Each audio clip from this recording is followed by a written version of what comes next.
अभी हाल में ही एक 55 वर्षीय महिला जिसके घर में मवेशी यानी कि गाय भैंस पले हुए थे, उस महिला को बुखार, नाक से खून निकलना, गले में दर्द, पीठ में दर्द, लीवर की गड़बड़ी इत्यादि कुछ ऐसे लक्षण आया और उसकी मृत्यु हो गई।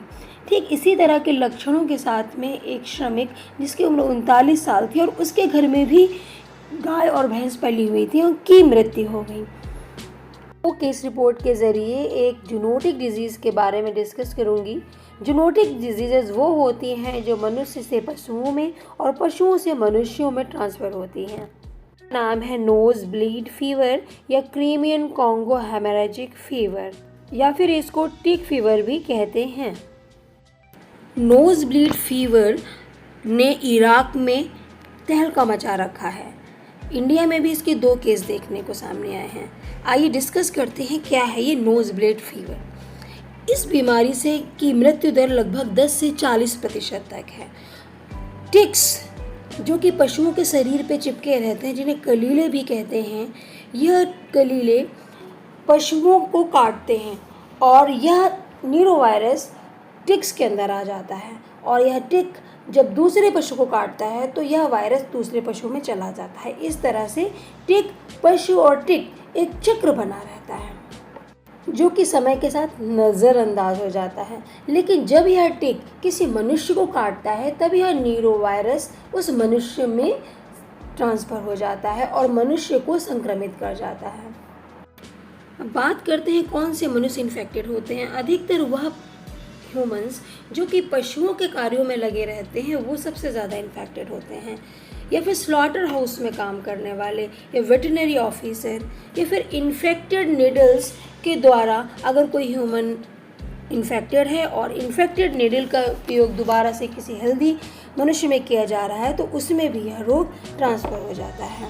या फिर इन्फेक्टेड एनिमल या फिर इन्फेक्टेड ह्यूमन की जो सिक्रीशंस हैं उनके द्वारा कोई स्वस्थ मनुष्य कोई कांटेक्ट में आता है तो वह भी संक्रमित हो जाता है। मान लीजिए किसी टिक ने मनुष्य को आज काटा और वह मनुष्य आज से 3 दिन बाद कुछ ऐसे लक्षण महसूस करेगा जैसे कि चक्कर आना, उसकी मांसपेशियों में दर्द होगा, बुखार आएगा, गर्दन में दर्द, जकड़न, पीठ दर्द, सर दर्द, उसे प्रकाश के प्रति अति संवेदनशीलता होगी जिसे फोटोफोबिया कहते हैं, उल्टी, मतली, दस्त, पेट में दर्द, गले में खराश, आँखों में दर्द, भ्रम की स्थिति, आलस्य और ज़्यादा डिटेल से देखें तो उसे हिपैटोमेगैली इत्यादि लक्षण नज़र आते हैं। म्यूकस मेम्ब्रेन या फिर श्लेष्मा पर पेटेकियल हेमरेज और नेज़ल ब्लीडिंग शुरू हो जाती है।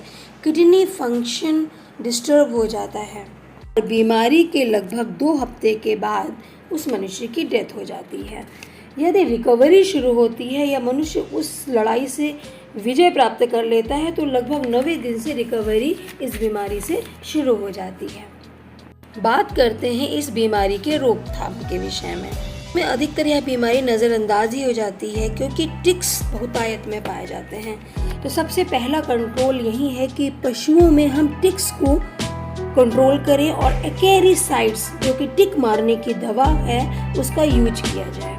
बहुत ही रोचक कहानी है। साउथ अफ्रीका में शुतुरमुर्ग जब स्लॉटर हाउस में काटे गए तो वहाँ उनमें सबसे ज़्यादा यह इन्फेक्शन पाया गया। वहाँ पर कंट्रोल स्ट्रेटजी ये अपनाई गई कि जो टिक्स थे उनको बिल्कुल कंट्रोल कर दिया गया और पूरी तरह से वहाँ के आसपास के सारे टिक्स को एक्केरीसाइड्स के द्वारा डिस्ट्रॉय कर दिया गया। इस तरह से वहाँ पर इस संक्रमण को फैलने से रोका गया।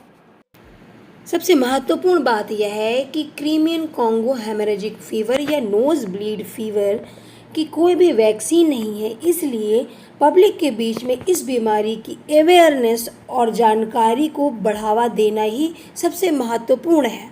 सबसे ज़्यादा यहाँ पर अवेयर होने की ज़रूरत है पशुपालकों को। उनको चाहिए कि वह अपनी फुल आस्तीन के कपड़े पहने और अपने शरीर पर कहीं पर भी टिक्स जो कि पशुओं से उनमें ट्रांसमिट हो गया है को देखते ही नष्ट कर दें और अपने पशुओं में टिक्स की दवा का भरपूर यूज़ करें और जहाँ पर अपने पशुओं को बांधते हैं वहाँ पर दरारों में भी एक्केरीसाइड से टिक मारने की दवा का छिड़काव नियमित रूप से करते रहें।